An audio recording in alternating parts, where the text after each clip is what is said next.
What's up, guys? This is Dominic D'Angelo of SEScoops.com. And hey, wow, we are live here on Rob Van Dam's YouTube channel. And guess who's here? Guess who's here? It is Rob Van Dam. Rob, how you doing, man? The green screen looks great, by the way. Yeah, it's RVD green. That's what we call that color. How about that? What up, Van Dam fam? I hope everyone is awesome. Here we go. Another week. It's not just another week. It's a special week for me. I'll go ahead and start right off with story time, even though I know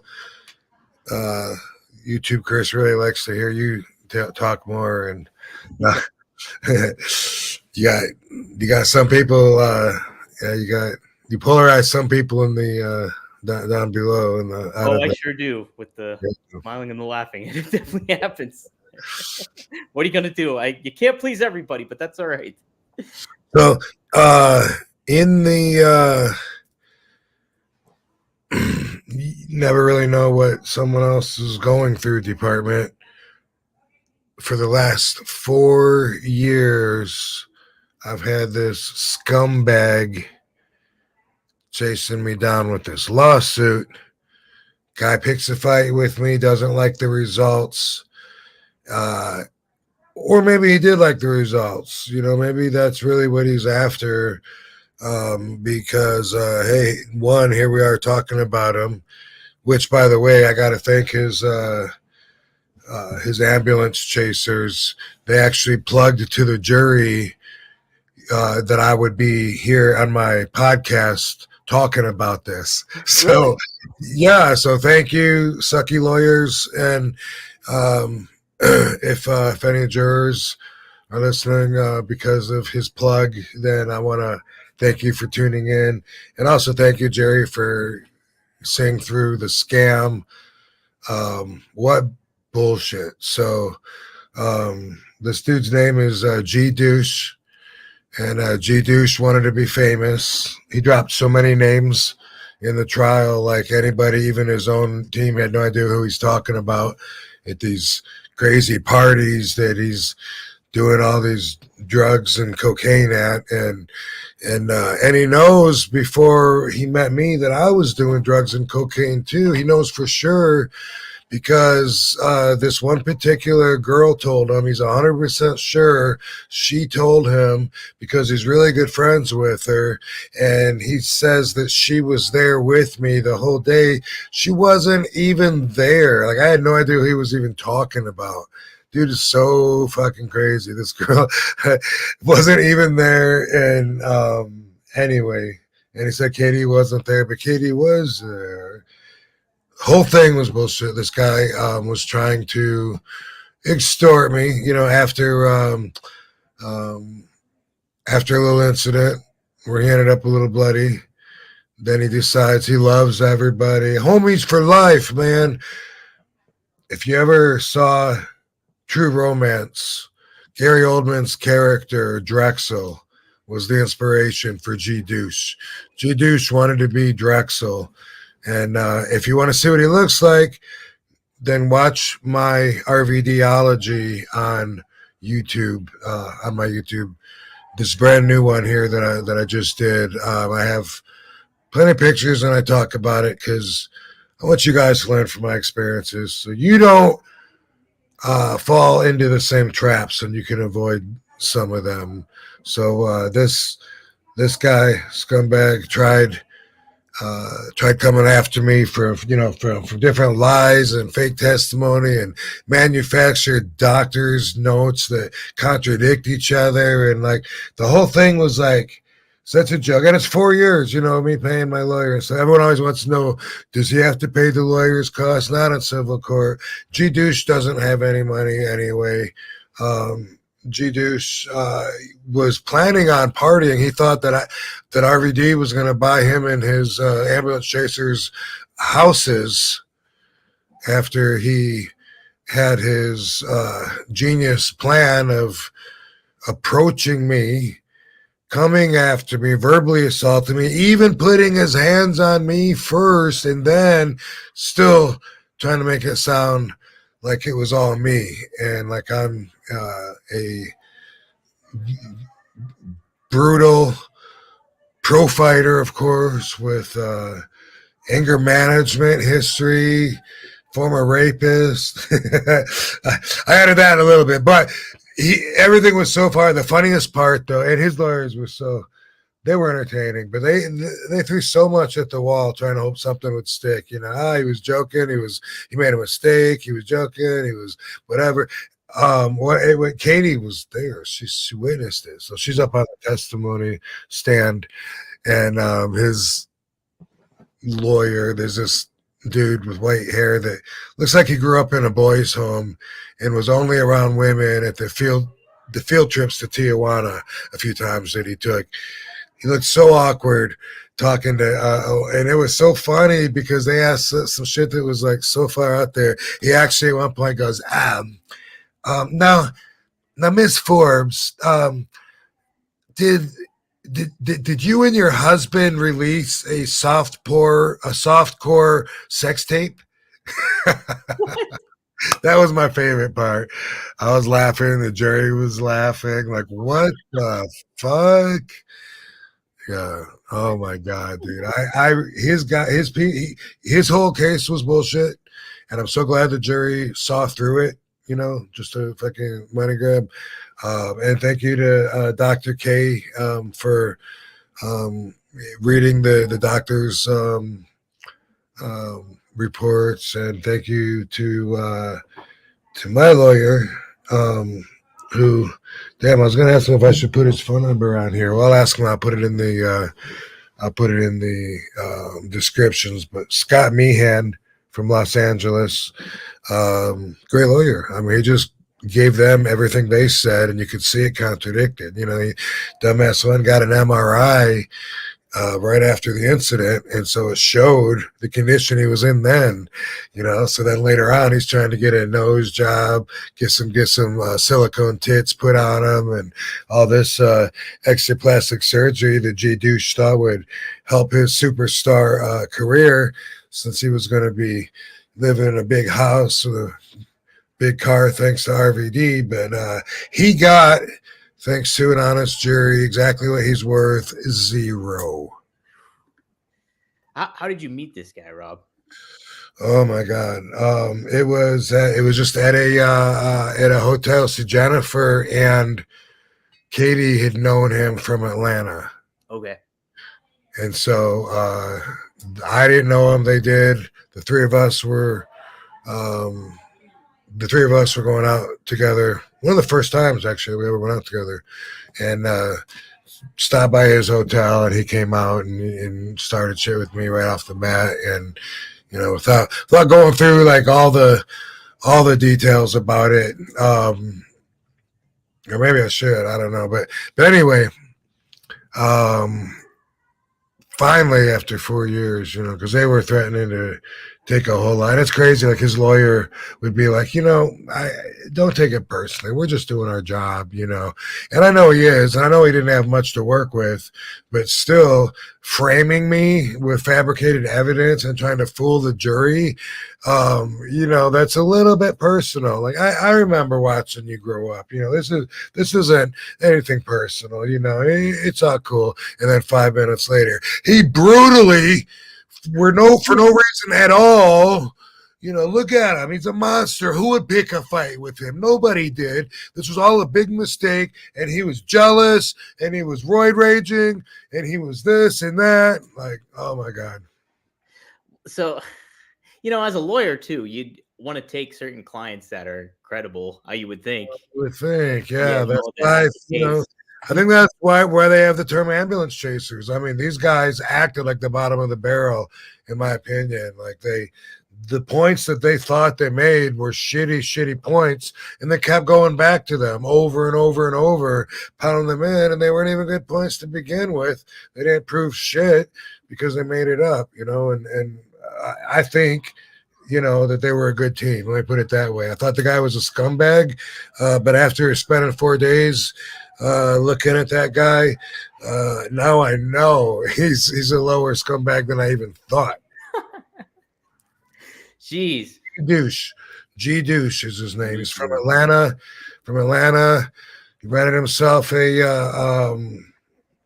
Tesla, thinking he was going to celebrate, party afterwards, put that on his credit card. Don't worry, RVD's going to be paying for it.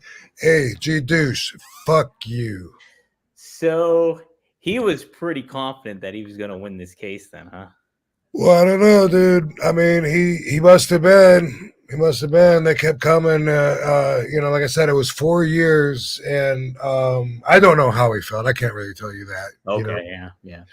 I'm just saying, he obviously thought it was going to go his way, or he wouldn't have fucking been there. None of us would have been there. And I'm thankful for the jury. I feel bad for them. They had to keep being there. And then his lawyer going over and over the same stupid, pointless shit so much, it took a whole extra day just for him to finish 5 minutes that he had in his rebuttal to the closing arguments. Everyone had to come back. And I feel bad for the jury, but I felt bad for me. I didn't feel bad for G Douche. Didn't feel bad for him. No. So did you get to do anything fun while you were in LA at all? Or were you just we had, we stayed in a nice place downtown by LA Live, had a good view. I did Marty Jannetty's podcast. Yeah, I was on the deck, on the outside deck that's at the restaurant/bar area at the hotel, and that was really nice. Perfect weather out. It's a little colder in Vegas, so that just reminded me, is that guy that was like, Miss Forbes, well, my lawyer, he said he lived in Vegas. And so my lawyer asked him, this was not during the court, but early in the morning before proceedings started, whatever. He said, oh, you live in Vegas? He said, you ever see Rob out there? And he was like, I don't party. He doesn't even know how insinuating that is. You know what I mean? Wouldn't see me at the grocery store at a gas station. So I mean, no, it's partying. What a douche. This is one of his lawyers. Yeah. He just didn't even. He doesn't even know what he's insinuating, or maybe he does know and doesn't care. But even when he's saying things, there's so much more behind what he's saying. He said, Miss Forbes, does your husband, Mrs. Zitowski, get jealous when you flirt with other men? like she's giving lap dances and shit while I'm like, baby. Hey, come on. Oh my God. He was so awkward, and they were all awkward. And man, I'm glad that he had such shitty people to represent his shitty case, and that his shitty bullshit story didn't fool anybody, So it did cost a lot of time, a lot of money with the jury, but he's out too. He went to plastic surgeons and stuff and had them doctor up all this future work that he thought he was going to get done on me. And then, dumbass had contradicting evidence from the emergency room on the first night. But anyway, he was so stupid. So stupid. Well, plug the RVDology then. What all kind of, did you go into more detail about it then? Well, actually, a little more detail about some of the proceedings and stuff here. I do have pictures of the guy, there, and tell a little different side of it, just because it's not that it's not my side, but I talk about from, just from learning a lesson and reprogramming yourself as adults so you can avoid the traps that life has to offer. And this was one of them. And, I think that people could pay attention, hopefully learn from two things. You learn from your own experience, and you learn from other people's experience. When you can learn from other people's experience, sometimes that's a lot less expensive. So yeah, it's very true. I think this is one of those times. And hey, when you learn from other people's experiences, some of those can be positive learning, like from that person, that's a positive thing, or you can learn from their cautionary tale aspect of things too. It's and even if you see somebody that's an idiot and doesn't know he's an idiot, you can learn from his experience too. Wow, look at that guy. I don't want to be that guy doing what he's doing, thinking that he's in the right, like he thinks he is, but Yeah, that's it, dude. So it's hard to beat experience. So that's why I'm so glad that I'm so experienced, But and of course, all that was brought up. All the guy tried to make me out, like I said, to be a pro fighter. He's like, he's like trying to blur the line between UFC and WWE. Oh my gosh. Yeah, he Is really had lethal hands or something like that, or what? Yeah, I really feel like he was insulting the jury. Like a lot of times with wrestling fans, I think about like how much do I have to dumb this down and really hammer on their head to make sure they get what I'm saying. But seeing him do that to the jury and seeing him like with these stupid points trying to get it, past them as if they wouldn't notice. I was like, I felt like offended for them. I was just like, wow, dude, keep doing what you're doing. You're fucking killing yourself. Well, let me ask you this. So did you kind of have to explain some details of how wrestling works to like the jury and stuff when you were there, or was that? A little bit. Yeah. I mean, I was asked some detail. I was like, everything I did. He was accusing me of doing a wrestling move. But right there, the way you're holding him, isn't that a wrestling move? Don't you have to grab him like that to control him? And is that what you're doing? And then if there was something that he didn't like, then I wasn't in control. Then it was like, then I was just raging and swinging, or I went up no reason behind me putting my hand there or whatever. And this guy put his hands on me first, after several times being warned, stop, back the fuck up. And he kept coming at me, verbally assaulting me, eventually turning it into coming right at me and fucking putting his hands on me. And then I still gave a very methodical, you still have a chance to end this peacefully, boom, boom. It was just a real quick little, like I got accused of doing 2 moves total. Really?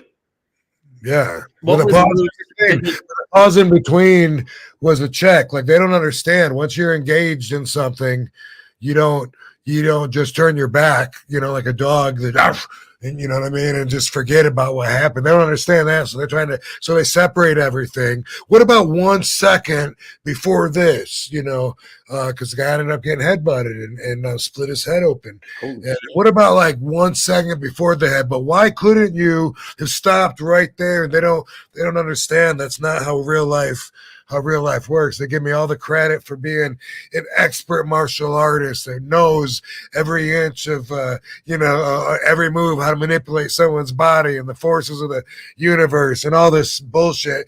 But then when it comes to certain stuff, then they want to act like I don't know shit, and that they're the experts in how to act when you're under attack. So there's a lot of bullshit to it, Yeah, it sounds like it. Like it's just crazy, Rob. It's like people. Glad it's over. Yeah, I bet it is. I bet you said you were doing this or like. Hey, how's it going? Hey, y'all. Hey. I was just talking about G Deuce. Yes. What'd you think of that whole experience, Katie? I'm so happy it's over with. Yeah. Justice was served. That sounds like it. Remember his shitty lawyer plugged this and told the jury to watch the podcast. Y'all want to meet my friends? Yes. Okay, cool. This is our goddaughter, Lena. Oh, really? Hey. Hey, how are you? I'm good. How are you? Shake them titties. Y'all go follow her, Lena Bare Knee. And then this is Rob's godson. So he talks about Dango, his best friend growing up, all the time here. This is his son. No way, really? Hey. What's up, man? Hello, fellow ball brother. This is the camera that's on right now. I keep looking up there too. Because did you have a good day? My day was great. It was good. It was busy. Yeah, nice to meet you, man. Me too. Yeah. This is my girlfriend, our girlfriend, Danette. Hey. Nice to meet you. Nice to meet you. Cool. So how long you guys in town for? Oh, everyone lives here. Oh, they live there. Okay. Yeah, Dango's son and his wife moved here recently. Y'all can all come around in the back. Hey, you said you had some questions for Katie. Yes, I did. Yeah. Yeah, let me see. Let me pull them up here. But well, so last time we talked, I asked you about like overall like your time in Louisiana and wrestling there, but then how you ended up meeting Rob and stuff like that. What's the like? Name some of like what your overall like most enjoyable matches that you've kind of had. Is there any standout matches for you that you've enjoyed doing?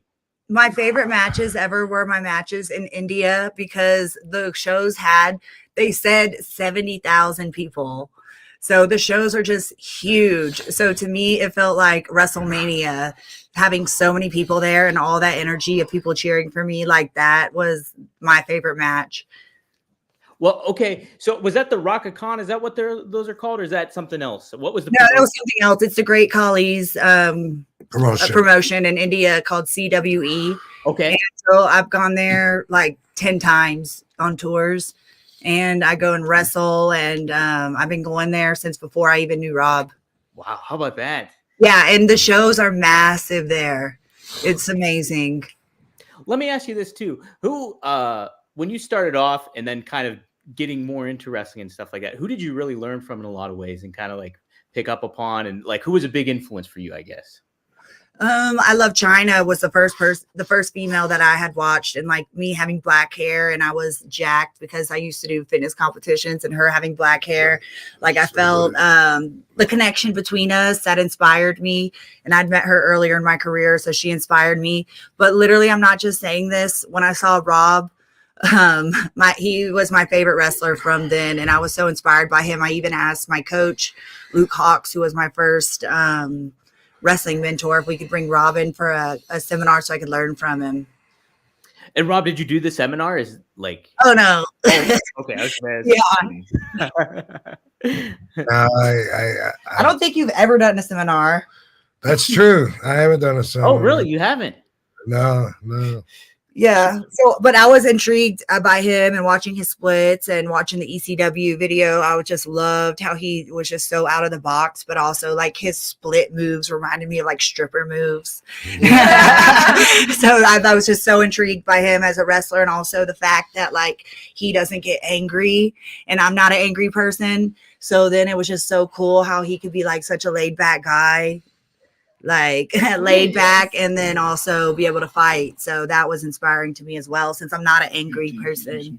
Yeah, it's a good way to find the balance. And even Marty said that last week too. Rob was like, hey, you can't play off cool. Like it's just kind of part of who somebody is in a lot of it's in his aura. Dude, I actually when I was on the stand on the first day, and they were trying to, they kept trying to pull me into all these traps, and they were so stupid. I told him, I was like, dude, are you serious? Like I'm trying to answer questions, sir, but you're ridiculous. I said that. And at one point, hey, I forgot what I was going to say. Something about being angry or, playing it cool. Yeah, no, he was trying to talk about me being angry or whatever. And I was like, you literally chose the most laid back, coolest wrestler in the industry that's known for that for decades to try to make a target as a monster. And I said, I don't think you're going to fool anybody. I said, a quick Google search will tell you that. Asking any other wrestler in the industry will confirm it as well. No doubt about it. Katie, let me ask you this too. Under oath. Under fucking oath. Under oath yeah. Right there. That was true. Rob's been talking about this new promotion you've been working with. What is it in WWE, right? Oh. UWW. Yeah. UWW wrestling. Okay, can you explain that a little bit to the listeners or viewers? Pro wrestling. We run out of Las Vegas and really nice casinos, like at the Sahara, the House of Blues. So it's always in a really nice place. We've ran the past couple times in LA, and now we're going to have a show in February in San Antonio. Oh, nice. But I am the fan favorite of the whole promotion. My favorite too, baby. Thank you, baby. So they said like I had like the highest views of all the clicks and everything else like that. I just love UWW because I can be myself in it, and it's not like they don't say like tone it down a little bit. Like it's like just whoever you want to be, just be it. And so I feel like I thrive there because I can just be my true self. So I have a lot of fun at that promotion. That sounds like a blast. Yeah. Yeah. And that's cool. I thought it was just based in the Vegas area. So that's pretty cool. They're going out to San Antonio and stuff too. Yeah. Yeah. Also, so have you done the Lucha Vavoom stuff? Isn't that something that Taya Valkyrie was a part of or anything? Have you guys? Yeah, we went and saw a show. I've never done it, but I've won as a fan before. Oh, okay, cool. Yeah. It's it seems like a pretty unique wrestling scene over there. Yeah, it was unique. Yeah, I bet. Other question I had for you too. What do you kind of think overall of the state of women's wrestling today? Is there something that you'd like to see change, or is there something that you've really found to be elevated overall from a business standpoint from wrestling? I think it's awesome. I think women getting more time and more attention and main events and being so amazingly athletic is just awesome for female wrestling.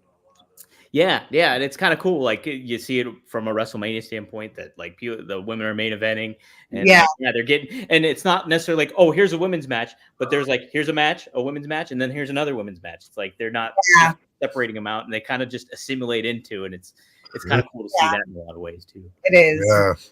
Yeah. All right, I'll ask you this one too. This is one of my last ones. Rob is notoriously not a big favorites guy.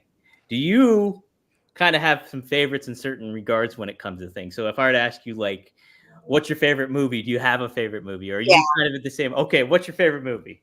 Okay, favorite movie, House Bunny. House Bunny. Okay, hey, that is a good one. That's with Anna Faris, right? Is that true? Yeah. That's okay. I remember that one. How about favorite actor? Favorite actor, Kevin Hart. Kevin Hart. Okay, that's a good one too. And The Rock. The Rock. Hey, you can't beat that one. Yeah. TV show. Keeping Up with the Kardashians. All right. And 90 Day Fiance. 90 Day Fiance. I hear good things about that. I'm glued. All right. And then favorite musical artist. I'd have to say Moneybagg Yo and Gucci Mane. Oh, all right. Good job. Okay, my last question for you for now is anybody that you'd like to work with in particular that you haven't gotten a chance to? Someone I'd like to work with would probably be Naomi. I love her moveset because a lot of it's like Rob's moveset, and she's so athletic and creative. And so I think that would be, if I had to choose an opponent, I'd choose her. Nice. Yeah, that was a great one. And her look, like the incorporation of neon and all it's that so stuff. Cool, and that's my style too. Yeah. Like my big closet upstairs, it's like pink raver light up. So I love that about her. It just stands out to me, her glow theme. And then it's also her athleticism, her flexibility. That inspires me as well. That's awesome.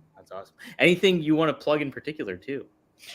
Follow me, y'all, on Instagram. I just made a new one because I always get deleted. But now it's Katie Forbes, the number 4 real. Katie Forbes, number 4 real. And my Twitter is THE Katie Forbes. Now, Katie, did you know why whenever like somebody goes to Twitter, tags you in Twitter, it goes to a different account? Have you noticed that? I haven't. Okay. It's kind of weird. It's like I'll type in your name to tag you, and then it goes to a different one account, but it still tags you. So I don't get Weird. Okay. I don't know. I just know social media like always has me flagged. Anything like people post with me or I post, if it's a little bit like even borderline anything, they're gonna like delete it for being inappropriate. So I have to be really careful. I feel like someone said that though recently, what he's saying. It might have been Medic Mike. Said he wanted to tag me and it went to another page. Yeah, or they went to look you up and it went to like, instead of going to your page, it goes and the user has their name. I'm not the Katie Forbes. Like that's what they have in like their so weird. I don't know. It must happen to them a lot. So I don't know. Maybe try typing it in on a different. I don't know. Take a look. Yeah. Okay. But I just wanted to get that clarified for any of the listeners. Thank you. Y'all follow me on Twitter so there's no confusion. The Katie Forbes. Yes, and you'll hit it because it'll just act weird, but you're there. Cool. Awesome. Cool, Katie. No, we'll get you back on. Rob and I were talking about incorporating you. Yay! Yeah. So I need a fan in here. Oh, I can bring you one. You want me to bring you a fan? I'll bring you a fan, baby. Well, we have one in the TV room. Okay, baby. I like how Petrie's just hanging out. Yeah, Just chilling. yeah. How's she doing, Rob? She's hanging in there. She's Good. on like I think week 3 after her expiration date. So How about that? How about that? she didn't have a real good day today. She was nauseous, but she's definitely still better than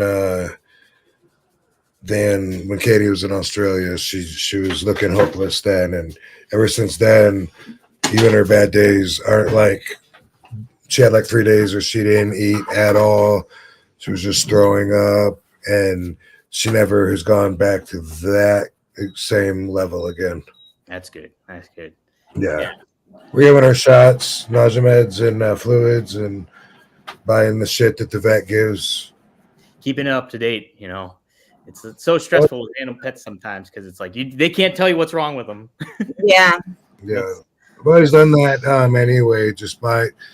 I buy the stuff that the doctor does, like a glucose test. I said, damn, I could just buy my own, and test my hemoglobins, buy the blood pressure cuff. It's like I feel like it's part of my job to keep up, in top shape, and I usually know pretty much exactly what my blood pressure is, what my heart rate is, what my weight is, and that's part of how I operate my company. You know what I mean? But I buy a lot of that shit at home. That just because you can do a lot at home, and instead of going to the doctor and having an office visit for some bullshit. Right. Yeah. Here's my Petrie tattoo. Oh my gosh, when did you get that? I got it over the summer. That's amazing. That's really good. Oh, there we go. Holy smokes, that's to a T. I got a dog, my dog on my arm too. Old dog. Oh, that's awesome. And I have Petrie here, but it's a little more cartoon version of her. So I have her on me twice. How about that? That's sweet. I'm gonna get my cat, I think, here at some point, or at least There's the other Petrie one right there. Oh, okay. Yes, I see it. See that? I like the classic kind of style tattoos. Too. Yeah, that's why this side of my body is traditional, and this side I'm doing realistic. Ooh, that's a good idea. Yeah, realistic Barbie. Whoa. And our other dog's name is Barbie. That's right. Yep. And I got them both right here in my lap. I still got to see the movie, the Barbie movie. Mm. It's on my agenda. So. So we got super chats here, guys. If you got a question for Rob or Katie, feel free to pop in the super chat, and we'll make sure to answer. Mick Mac, he's a regular on the Road Dog podcast. I already told him that you are not related to him, but just for the sake of him, me and Road Dog aren't related. No, you're not related to Road. Are you related to Jean-Claude Van Damme, Rob? Only through Adam and Eve. There you go. There you go. They got a pop out of Katie. Now, related to Road Dog, baby. Have you ever wrestled Road Dog? You were set to wrestle him, but have you actually ever wrestled him before? Right. No. He's such a unique kind of style of wrestler where it's just like, it's not technical. It's all like kind of a certain thing, but like it's more of the entertainment aspect. So you guys would have been. Never happened. Yeah, it's never happened. That one time, yeah, when I if everyone doesn't know about the timing, I was supposed to wrestle him during the Invasion angle of 1997 when ECW was invading WWE, but that was the night that everything fell apart and we walked out. Yeah. So things kind of changed a little bit. The trajectory happened. And by the time you kind of entered into WWE, he was almost gone, if not already at that point. So let's see. Mick Mac also says, "Hey RVD, huge fan, except when you beat Cena." So I guess yeah, huge fan except for my best moment in my career. My greatest moment of all time. Thanks, Mick Mac. I've had some people tell me like they were little kids and they loved Cena. He was their hero. They were really conflicted about when I beat him. I could imagine that. Because I was so cool. Yeah. But they didn't want to like me. I could imagine that, though, because it's like, if you grew up and that's your Hulk Hogan, Cena's your Hulk Hogan, and you see him lose, but it's to a guy that's like not necessarily a heel. It's just like he's likable too. It's just like it's got to Well, be. my position was a heel, right? We're total outsiders to the whole company. Yeah, and in a roundabout way, at One Night Stand, Cena was the heel. Like nobody wanted him. That's true. That would be confusing for kids right there. Absolutely, like he's getting booed. He throws his shirt out. They throw it back. All that stuff. He's in the bad guy's house. That's right. You're hanging out with You're in the den of thieves right here. Derek, thank you. $10 here. He sent in. How do you keep a straight face working on skits with Stone Cold during the invasion? They were hilarious. Would you ever? Was that kind of tough to do sometimes, Rob, when you're doing like comedic kind of things, or you're having a good time and you're like, oh my god, like he's gonna pop me legit on here? How did you roll with that? Yeah, I don't remember specifically,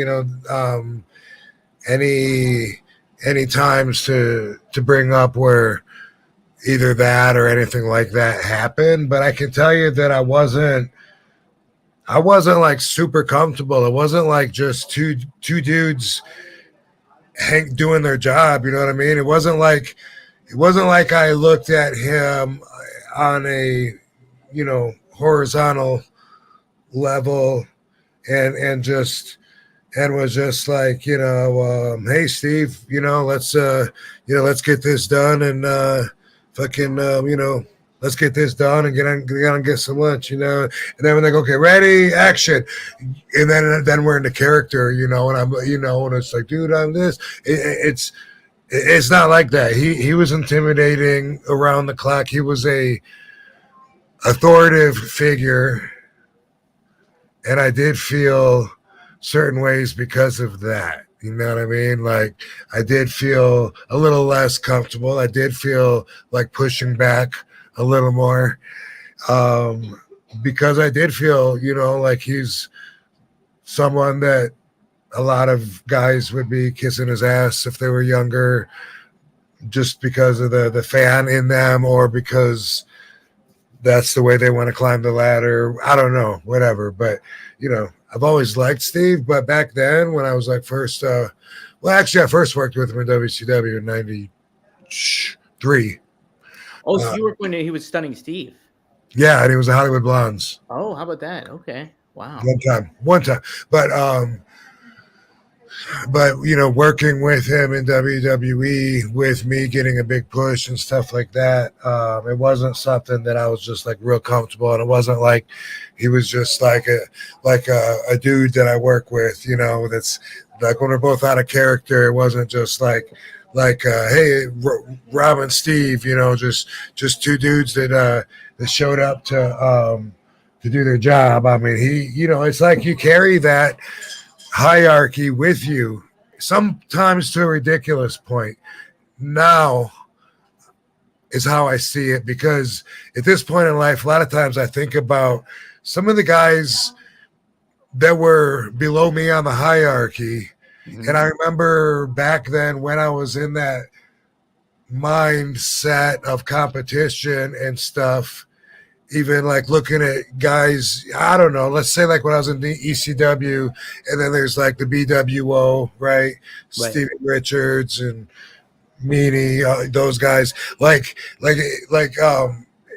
it wasn't, even though it was just wrestling experience and placement and status, even though that's all it was about, there's still part of that like carries over, I guess it's because of respect, you know what I mean?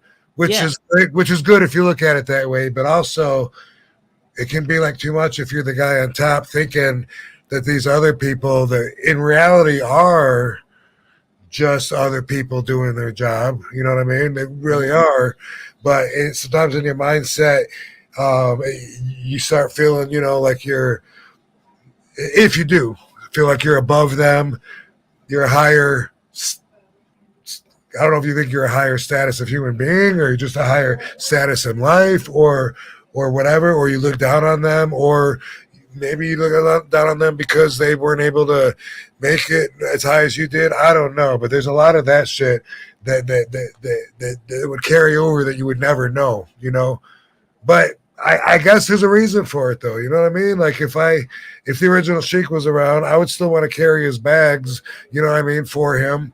And a lot of people would, you know, it's like opening up the door for older people. It's respect. So I don't know. It's kind of confusing when you think about it. And like when I think about like back in the day, you know, how I felt like looking at, say, someone trying to get into WWE or some young guy or a new guy or whatever. It's like you feel entitled to own your position above them. And it doesn't really have boundaries on it. And that's something that's just really weird that I'm trying to explain. Yeah, I know too.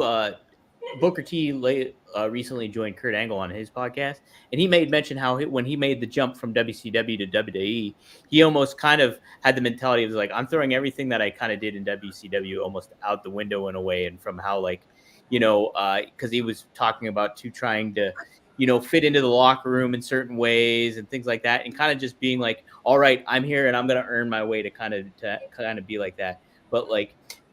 I could only imagine from a competitive mindset that it's a balance to certainly have when you're going into a new company. Yeah, I remember when I was on Steve Austin's program talking about this with him. I don't think I described it the same way that I just did. I took a minute and really searched my mind, but I did tell him, you know, that I thought of him as more of a like a boss, and he's like, well, damn, I wasn't that big of a hard ass or something, and I was like, but you were like an authoritative figure, right? And he agreed with that, you know, and he was.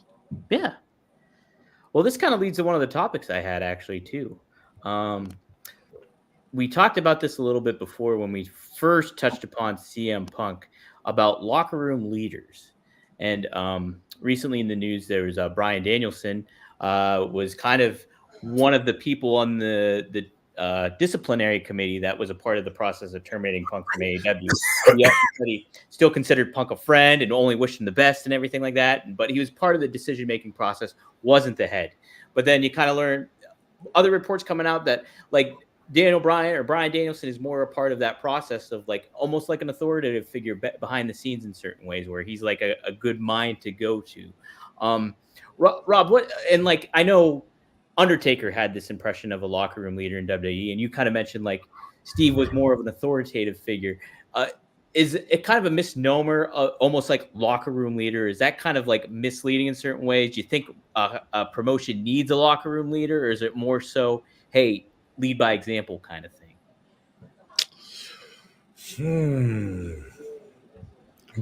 Well, fuck. I think I don't know that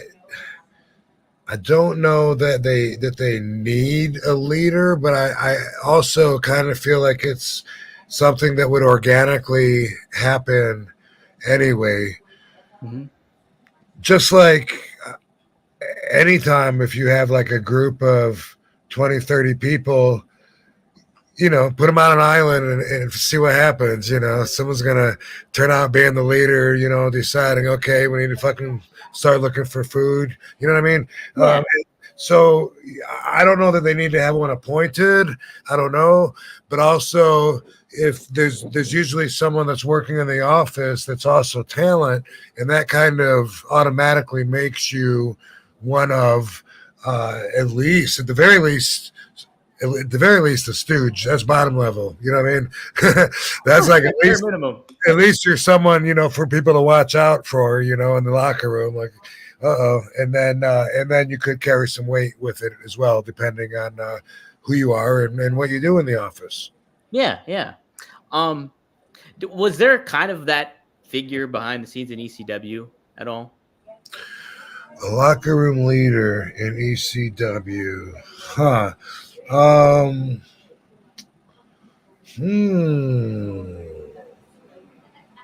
Well,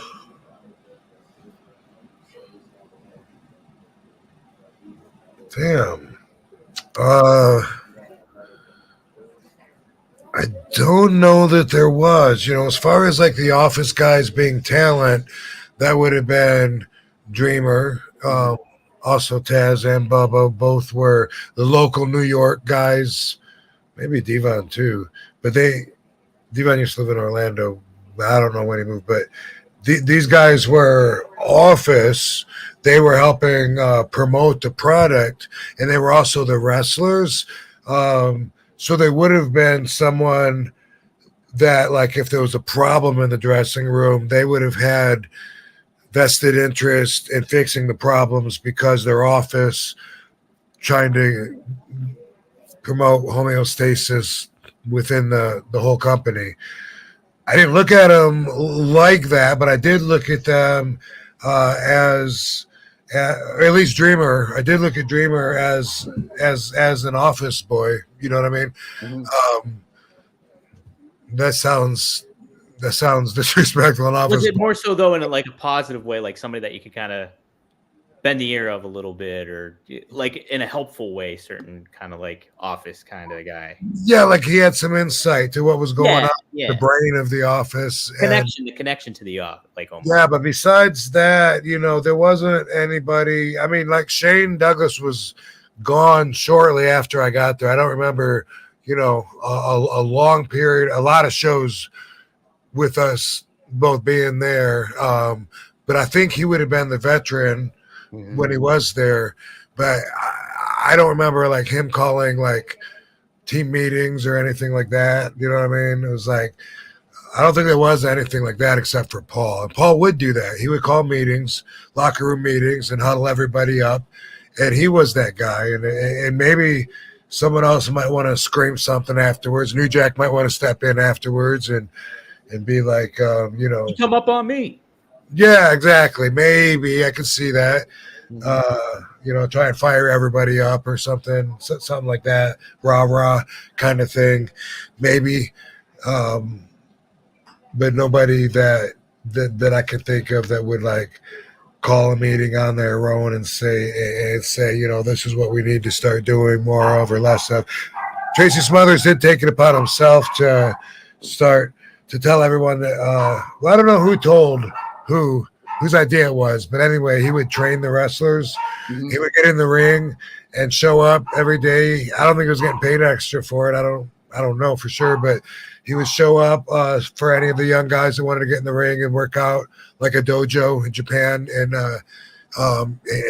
improve themselves. That was something. But I think we all kind of like a lot of us probably took our own leads and could have been viewed maybe as a leader at a different time or place circumstantially.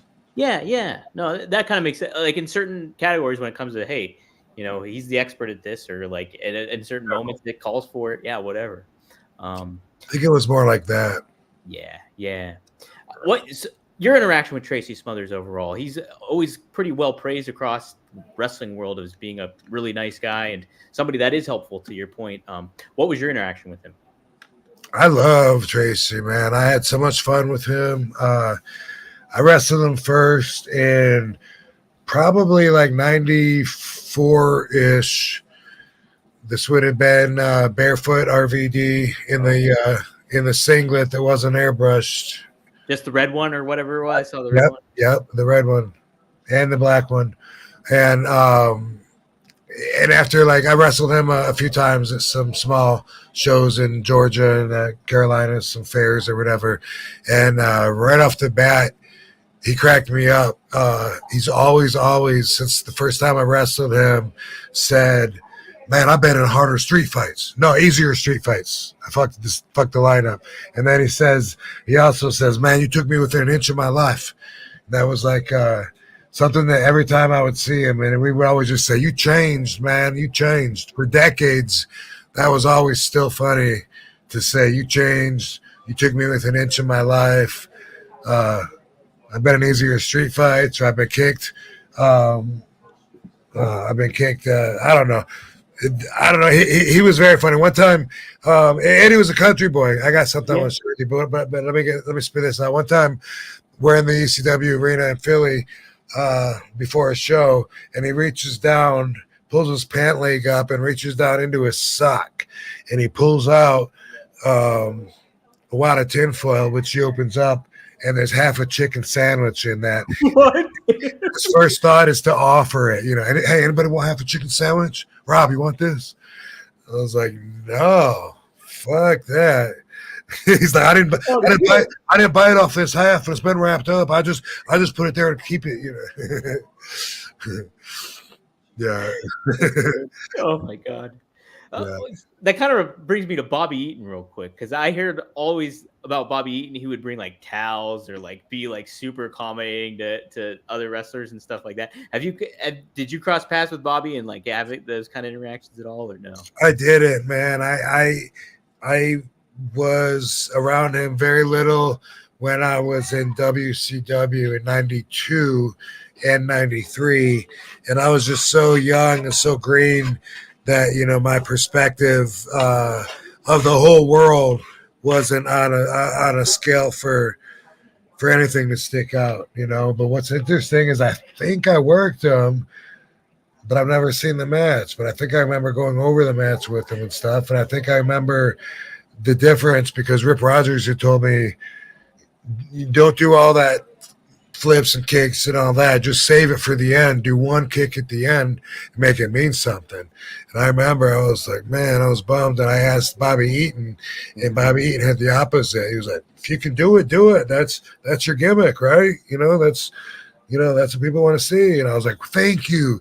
And but it might, I don't know if I worked with him or if I put that in my head after that conversation, because I remember working with Rip, and it would have been around that same time. But yeah, but Tracy Smothers, he used to, according to him anyway, he grew up on farms, and he said that they would fight. They would have fights between between the fighters at the different farms to settle disputes over shit. Oh, really? Yeah, it was like old Like school Southern boy. It's like old school Southern boys wrestling court. Yeah, basically. Yeah. And he would describe it. He told us some stories. And one time, he told us this was about it was about New Jack. A lot of people don't know this story, but at one time, New Jack was he was particularly mouthy and insulting. Yeah, Brian Pillman, who had just died, he said some really ugly stuff, and we were just talking about him, like, man, I don't know, that's hard to stand by and hear him say, the stuff that he's saying and stuff. And Tracy was like, what we need to do, man, we need to get him all, just put him in a room, and, and about 8 of us just whip the shit out of him, man. He'll change. He'll never be the same, man. And he said that that's what they used to do when he was growing up. He said if somebody had a problem, he was like, he ain't going to fight everybody. You ain't got, no one's that bad. You just fucking everyone beat the shit out of him. And afterwards, watch, man. That'll fix it, man. You watch. And he was really suggesting that as an option of something that we should do is in our wrestlers' court trial of solving problems, Rob, you just made me love Tracy Smothers a whole lot more. Yeah, he was awesome. Oh man, as a kid, I was a mark for being Italian. I was a huge mark for the FBI. So it was like, but right before like I got into it, Tracy was gone. But like hearing that he was in the FBI and not Italian whatsoever, Yeah. just kind of added to the whole thing. And so that was my first impression of him. But gosh, yeah, the stories I hear about him, he sounds like just a fucking fun ass dude to hang out with. Yeah, he was. Not get a chicken sandwich from though. So. From his sock. And also one time,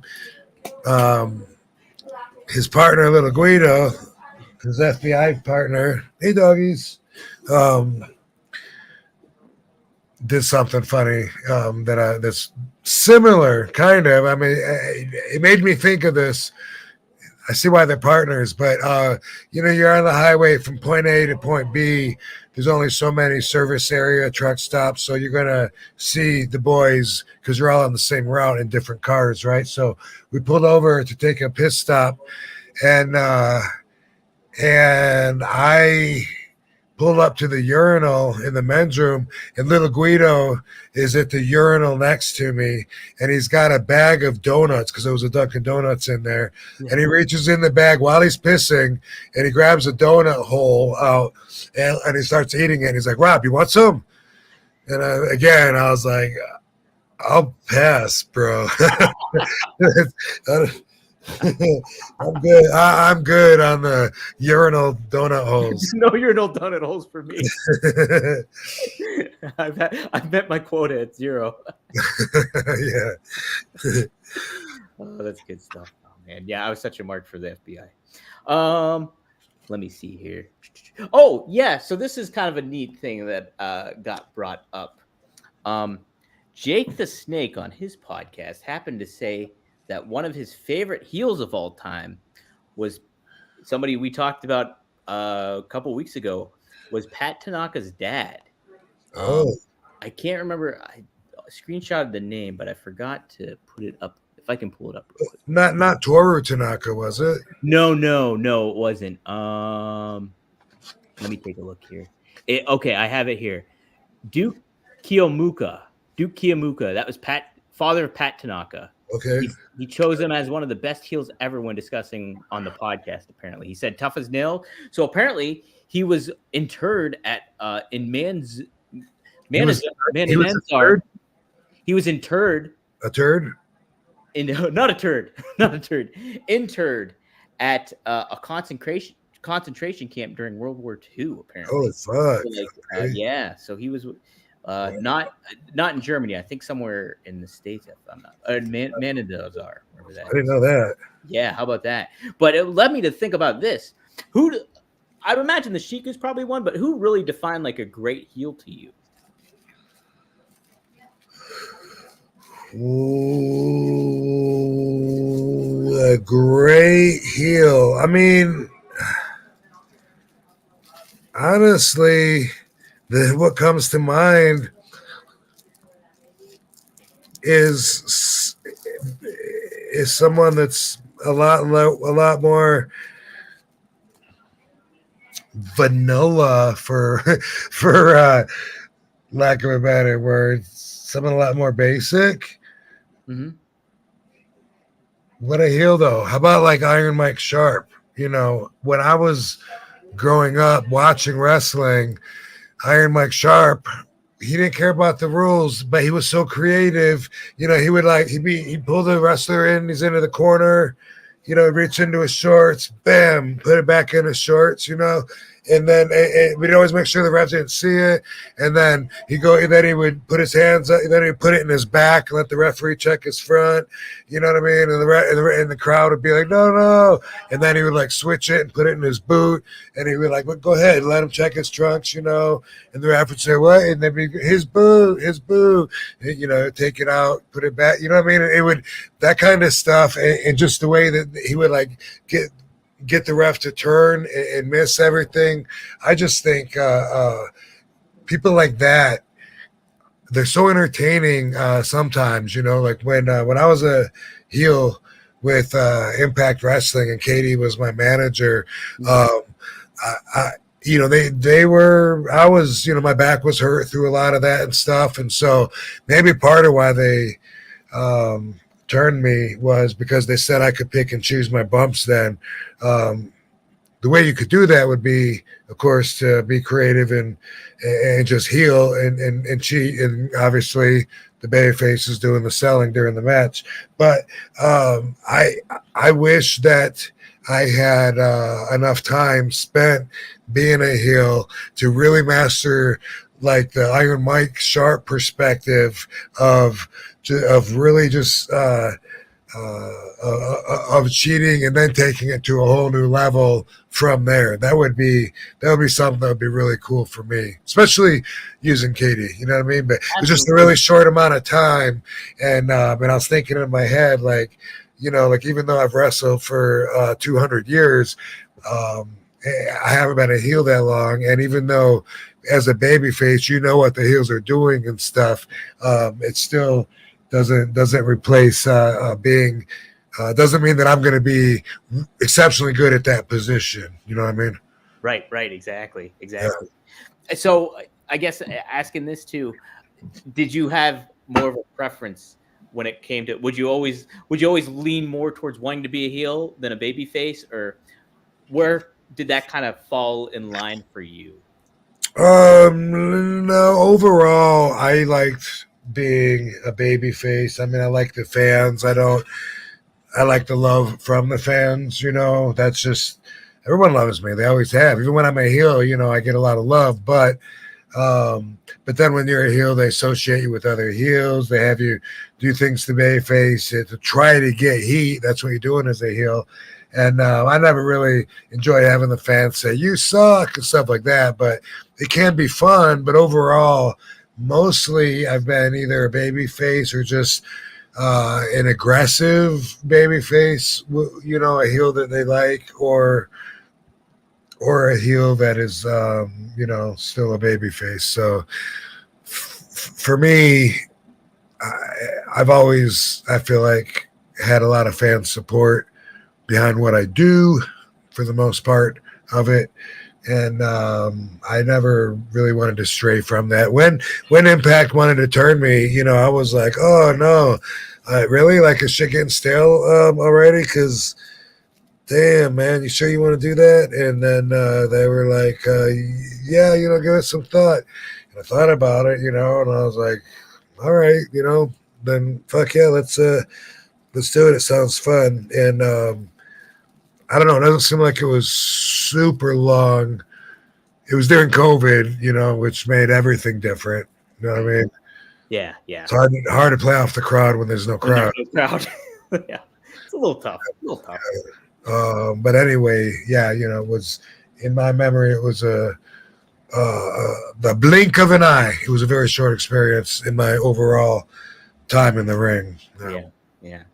Going back to somebody like a Mike Sharp too, that kind of heel. You don't see a whole lot of that today in the modern day. Everybody's trying to be the cool heel or like, hey, in between and certain things like that. There's very few rare talents that kind of like fully embrace just being an asshole, Yeah, it was pretty effective for me as a fan, and I'll always remember, the first show that I went to after I started training. It was in Euclid, Ohio. I wasn't on the card, although they did add me as a run-in, and I ran in and broke Sabu's jaw after his match. Yeah, but Jerry Lawler was there. Maybe Sheik wrestled Jerry Lawler. Medusa was there. Maybe Del Wilkes was there. It was the Mounties, those other Mounties, I think. But okay. Yeah, I'll always remember seeing, like as a fly on the wall, Sheik talking to Iron Mike Sharp. Mm-hmm. And I knew Iron Mike Sharp was a jobber, and that was the day of, the squash matches, and that's what I grew up on watching. And he was one of the guys that would get beat. I think Young Bundy beat him in like 9 seconds and set the record or something at one point. But anyway, I saw the Sheik talking to him, and he said, he said, Mike, Vince is blind. And that meant a lot to me. The Sheik thought that Vince is missing this opportunity to do something with this guy that he's got working for him. And I thought, wow, like that's amazing. So Sheik has respect for him. And then, later in life, then I learned that he's got a history and he worked for all these other promotions and stuff too.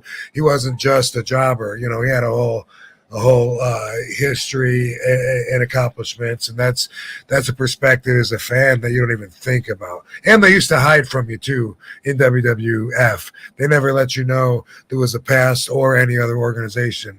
Yeah, that's right. They would kind of cover it up. Hey, when you're with WWE, this is your start. This is who you are. It's basically kind of a lot of work. I see your boobies in the screen. I'm joking.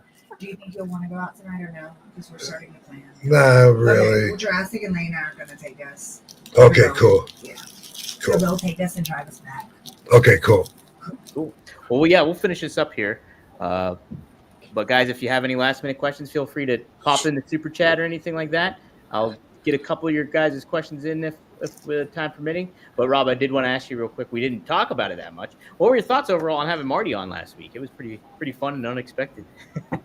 Yeah, no, I liked it. Marty's cool, and I remember telling you before, we just had that relationship where I get messages from him like pretty much every day that really amount to nothing, that we're just nonsense, trying to make each other laugh or whatever. So I thought it was cool on the show. I liked having more guests. I like doing the live thing. Yes, adds another element. I really think. Yeah, maybe like normally, maybe we do it on Thursdays. This one, because of this court thing, I wanted to push it back a day, but yeah, I like that too. I was thinking of I like the chaotic feel to having a bunch of people on there, and I thought of some people tonight. I thought maybe Fonzie could be on. I checked with him for tonight, and he's getting married like right now. Like, congratulations, Fonzie. Not. Yeah, today he said so. But yeah, there's I thought of like some other people, and then obviously didn't follow through. That was part of RVD radio. I used to wait till the very last second and then say, let me see who else can be on. Let me call Booker T. Let me call whoever, and because I'm not good at planning and stuff. So sometimes it might seem like that here, but I am going to put a list together or something, and have some other people join us sometimes too. If it's as long as they're not interrupting you. Right, it'll be a fun perspective. I love getting other people's perspective. Even Marty's the side stories he was sharing, and kind of I wanted to get more bend his ear a little bit more about tag team wrestling. But yeah, it's definitely a good thing to have here, and like having a live audience here, I think really adds to stuff. Guys, if you like what you're seeing, be sure to like these videos, get that algorithm cooking on there, share it out with anybody, subscribe, do all that kind of malarkey. And yeah, get the word out. I saw Me Think says Rob's given us some great gems and great stories. So thank you, Me Think. Yeah, thanks a lot of people joining in. We got 69. We almost 69 people in right now. But we also have yeah. We got pretty close to 100 too. So let me see. A question somebody asked too. Trackle is dead. Rob, did you ever wrestle the Great Suzuki? The Great Suzuki. No, I do not believe I did. Nope. Okay. Chelsea Gunderson asks, in your exercise routine, is it better to exercise on land or in water or in both? Oh, well, for me, I don't do much exercise in the water. I mean, it's good, but it depends on what you're looking for. You know what I mean? So, like for me, I like I like the resistance of weights and machines, but I really get a lot of my intensity in my workout out of being in my sauna, which will heat to, when it's cold, it's like 140 degrees. When it's warmer out, it'll get to like 160. But I will do steps in there, and of course I can control the speed and make it like a flurry, rapid rush sprint, or slow it down or whatever. Have a speed bag in there, and I like to bring stuff in there sometimes to carry while I'm doing the steps or whatever. Not something metal because it'll get too hot and burn. But anyway, yeah, when I leave there, I'm dripping sweat, and I get a lot of my intensity from there. And sometimes I jump in the pool. I've been doing that lately for a cold plunge a little bit. Done it twice, but it was within the last week. And then it's amazing. Then the cold air feels warm afterwards. Wow. Yeah. And then I get in my jacuzzi. But for me, I can't say much about water exercises, although they're great for people that are either handicapped or not as mobile because of the fact that they take so much of gravity off of you. If you have a hard time walking normally or whatever, maybe you could still stand and walk in water. Yeah, that's very true too. Segueing into water, I had this noted down to ask you too. Eric Bischoff recently went on a 5-day water fast. So I think all he drank was water for 5 days. Have you done any kind of like fasting to that level of things? Or what do you think about that overall too? No, I have not. I know a lot of people that seem to be into that, and I understand there is a lot of benefits. Again, depending on what you're looking for as far as results, I will say that I fast usually like at least like 12 hours out of the day, and then eat like the other 12.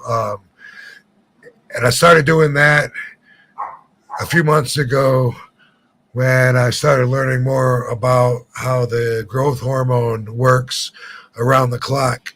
And like every couple hours, you get a growth hormone spurt. But when you eat and then you have sugar in your blood, then the growth hormone doesn't work, because then the insulin prevents the growth hormone from coming out. Insulin comes out to deal with the blood sugar, and then the growth hormone is then ruined. Like when you take these peptides, you have to take them on an empty stomach, like an hour and a half after you eat, for that reason. And so I learned a little bit about that, and I've been getting I enjoy, seeing all the veins being like really vascular, and having people tell me too, like noticing, because that's I don't know, it's really cool. It's something to work for. And some people think that that's like a sign of like high blood pressure or something. If your veins are popping out, I actually learned that means you have a better circulation. Yeah. Because you got more blood flowing through, and your blood vessels actually will stretch out for that, especially if you take things like L-citrulline, which does exactly that, or any vasodilators like Viagra, for instance. Anyway, I will usually at least 12 hours I fast. And it used to be old school thought used to be for the muscle heads, all of us, was that after like 3 hours of not eating, that your body starts eating off of your muscles, and instead of fat. And that's why you got to eat like every 3 hours. And then, the guy that trained me, he'd wake up in the middle of the night, set the alarm after 4 hours to wake up and have a big protein shake and go back to bed for another 4 hours. And then we always thought when you wake up, like you got to eat real quick, break the fast. Otherwise, we were told that you're in a catabolic state instead of a metabolic state, which is backwards, and you got to turn that off and reverse that shit. I don't think so anymore. I think that was bullshit. Or there's a lot to it that I still don't understand, which is a fact anyway, for sure. But I don't think fasting is a bad thing now.